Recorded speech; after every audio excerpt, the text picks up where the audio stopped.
tout le monde والليلة مباركة ليلة القدر الكريمة. الله يدخلها الجميع بالصحة والسلامة والعافية.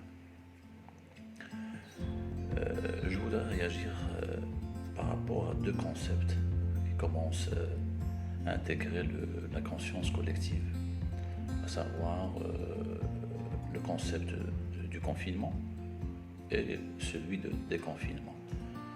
Avant, on n'utilisait pas trop, mais maintenant, il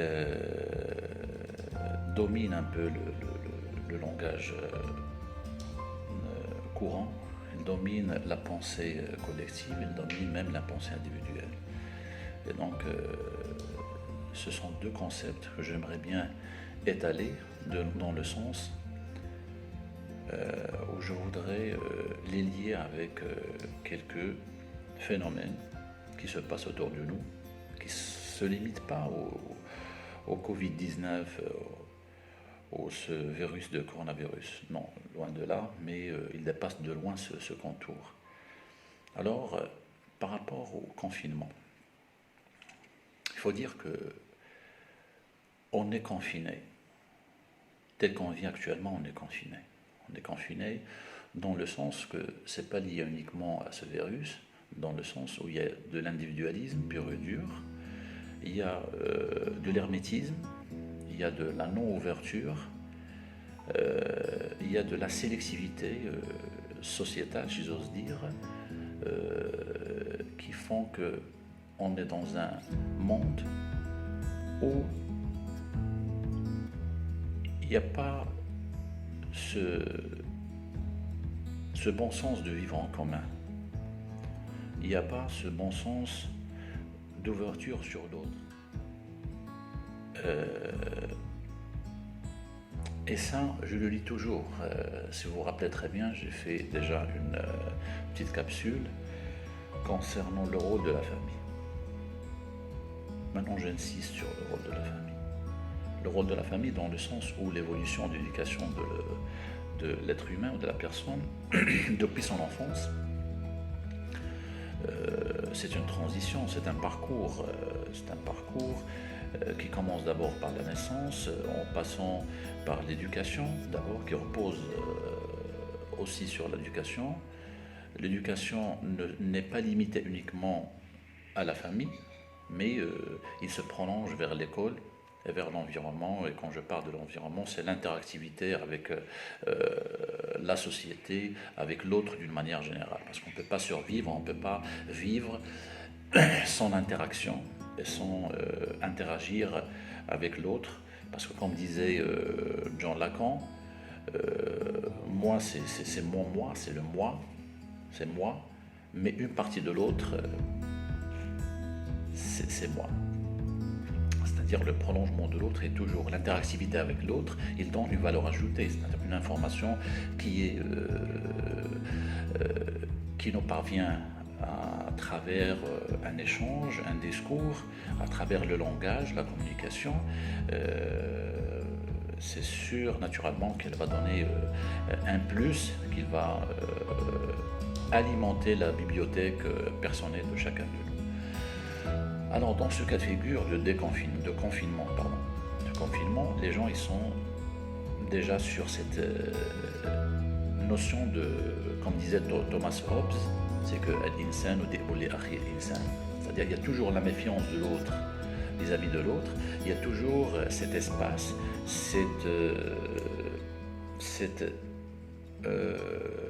cette peur et cette méfiance qui commence à prendre de l'ampleur, et la méfiance et la peur incarne ou conduit à une certaine souffrance dans chacun de nous. On a toujours tendance à vouloir faire mieux, mais quand on voit l'autre, on est toujours confronté à cet obstacle d'inconnu. Qu'est-ce que va générer cette relation avec l'autre? Et c'est une zone d'inconnu qu'on n'a pas tendance, on n'a pas le courage, je ne parle pas d'une manière générale, mais d'une manière assez courante dans la société, dans la vie, dans le monde où on vit actuellement. Et donc, comme j'ai dit tout à l'heure, ce confinement commence à partir de la famille, à partir de l'éducation de l'enfant, à partir de l'interdit. Ne fais pas ça, ne fais pas ceci, ne fais pas cela. Il faut se méfier, ne sors pas tout seul, ne fais pas ça. Et il y a le danger à l'extérieur. Il y a toujours cette angoisse qu'on l'inculque, qu'on le veuille ou pas, auprès de nos enfants. Et on ne sait pas qu'est-ce qu'on court comme danger. C'est-à-dire on va produire au terme un enfant qui ne répond pas aux besoins sociétaux, dans l'interactivité, mais c'est surtout un enfant qui est dans l'introverti au pur et dur, c'est-à-dire que ça va générer des troubles de comportement et des troubles qui vont faire surface, notamment la phobie sociale, la crise de prise de parole, la communication avec autrui. Il y a toujours cette méfiance et cet hermétisme et ce contact qui est un peu mesuré dans la mesure où il y a le risque qui est là. Et donc, cette éducation familiale pèse lourd sur la conception de la personnalité de l'être. Et je dirais même, cette conception de l'être, même si dans la pensée de certains scientifiques, disons que la personnalité elle est forgée avant l'âge de 6 ans. Moi je dirais tout simplement que la neuroscience elle a prouvé le contraire. À l'heure actuelle des choses, on voit et on a prouvé sans nombre de doutes que la personnalité elle est impactée par le modèle parental, on ne dit pas le contraire, par le patrimoine génétique, on ne dit pas le contraire, mais l'environnement elle pèse lourd. C'est-à-dire, on est toujours en mouvance, on est toujours en évolution, on est toujours en permanent changement. Et vous allez pouvoir constater, si on prend l'exemple de quelqu'un, par exemple, il y a 5 ans, c'est pas M. Sveil qui est en train de vous parler, c'est pas moi qui va se projeter dans les 5 années à venir. Il y a toujours un changement, il y a toujours un plus qui va prendre forme et qui va s'ajouter dans la personnalité, dans la structure de la personnalité de l'individu. Et donc, c'est-à-dire que si on est confiné, j'ose dire bien sûr, sur la base d'un modèle parental, d'une éducation qui a fait défaut à un moment donné, ça ne veut pas dire qu'on ne peut pas changer, ça ne veut pas dire qu'on va rester dans cet cadre référentiel, dans cet étiquetage ou cet affichage qui fait que on va reculer et non pas évoluer. Il y a le maxime qui est très connu, qui n'évolue pas, recule. Et donc, il faut toujours avoir cette ambition de devoir et de pouvoir progresser. Et qui dit progresser, c'est évoluer et changer. Et donc ce confinement, j'ai dit qu'il est lié au modèle d'éducation parentale, la famille. Après, c'est l'école, et l'école qui fait encore défaut. Je dirais qu'elle est dans l'intellectuel, dans l'intellectuel, mais pas dans la personne, la structure de la personne, elle ne travaille pas sur l'individu en tant que personne, en tant qu'individu avec ses différentes problématiques, mais malheureusement, elle est figée, concentrée sur un volet, c'est la production intellectuelle, c'est la production cognitive de la personne. Or que l'école, il faut que ça soit un objet, non un projet d'ensemble, de tout qui prend l'être humain dans sa globalité. Et donc, ce confinement, l'école, elle a sa part de responsabilité. Elle a sa part de responsabilité quand on voit après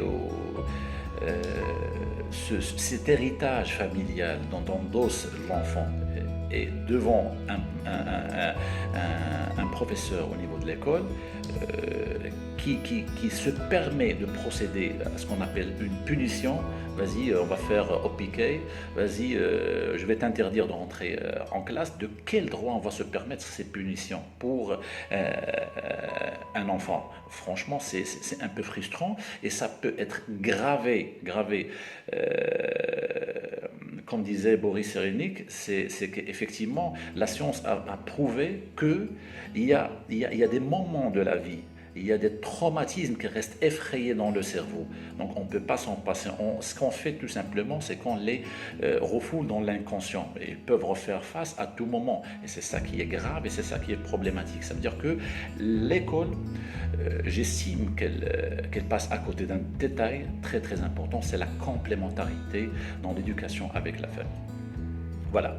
Et donc, troisième niveau, c'est quand on sort vers le monde extérieur, c'est l'interactivité avec le monde extérieur, c'est cette peur qui est ancrée, qui est incarnée des années, qui est un héritage qui est endossé, qui est porté un sac à dos lourd sur le dos de l'enfant à l'âge adulte, vraisemblablement qu'il va souffrir et souffrir davantage dans la mesure où il va être dans la peur et la crainte d'affronter l'autre et de rentrer en contact avec l'autre, ce qui fait qu'il va rester dans ce confinement, il va rester dans ce retrait, dans ce rejet de l'autre, dans cette notion d'individualisme pur et dur, cette notion de séparation et de sélectivité. Voilà, je procéderai à la composition d'une communauté qui me ressemble. Or que c'est pas ce qui est recherché. Il faut absolument aller vers l'autre pour tirer le maximum d'informations, le maximum comment dirais-je, de partage, de plus pour alimenter le background personnel. Alors que toute cette configuration, tous ces schémas de responsabilité, ils font défaut à ce qu'on est confiné. On est confiné dans un sens ou autre. Maintenant, comment faut-il faire? Déjà, ce qui se passe actuellement, ce qui se passe au concret actuellement, comme phénomène en rapport avec le Covid-19, il faut nous inciter à repositionner la question, il faut nous inciter à réfléchir autrement et positionner l'individu au cœur de cette réflexion, au cœur de cette problématique. Qu'est-ce que c'est que le confinement? Voilà, j'ai essayé un petit peu d'étaler un peu le problème, selon mon regard, mais le déconfinement, est-ce qu'il faut qu'elle soit liée uniquement à cette phase de transition, à cette phase bien sûr de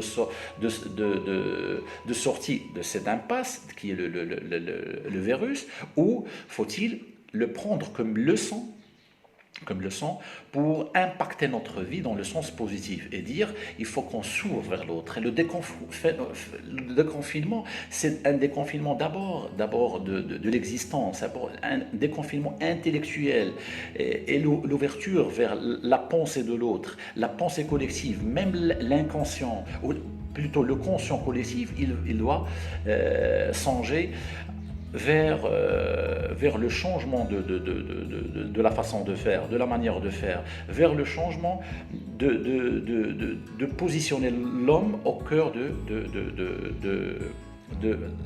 la vie d'une manière générale et dire qu'on a intérêt à déconfiner.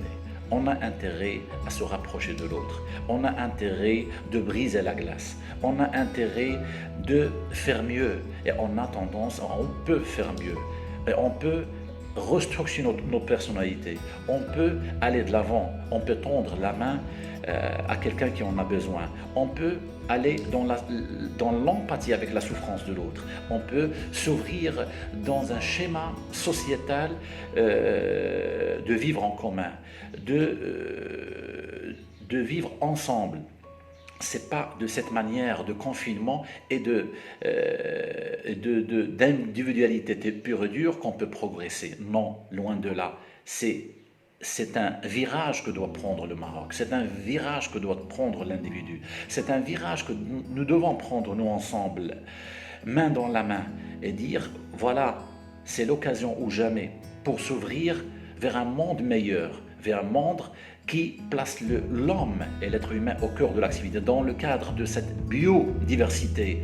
Ce n'est pas uniquement moi qui est objet de la question, mais il y a tout ce qui se passe autour de nous. Il y a ces plantes, cette nature, cet environnement, cette beauté de la vie qu'on doit la quantifier à sa juste valeur.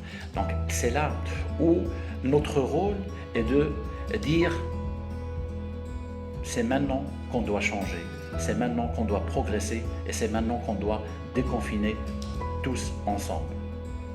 Merci. Si vous avez aimé cette vidéo, mettez des pouces en l'air, des abonnements et des commentaires.